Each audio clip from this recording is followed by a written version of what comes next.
ng Armed Forces at PNP binayaran na. Ang lulupit ng mga taong bayan.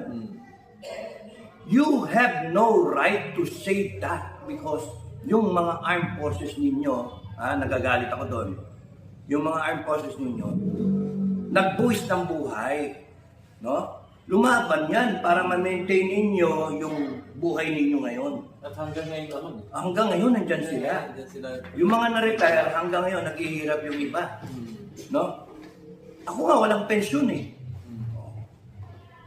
Tapos nun, here you are, ang dali-daling sabihin na nabusalan na. And mind you, may mga nagko-comment na, si Pinoy Survivor, natakot na. Nabayaran na.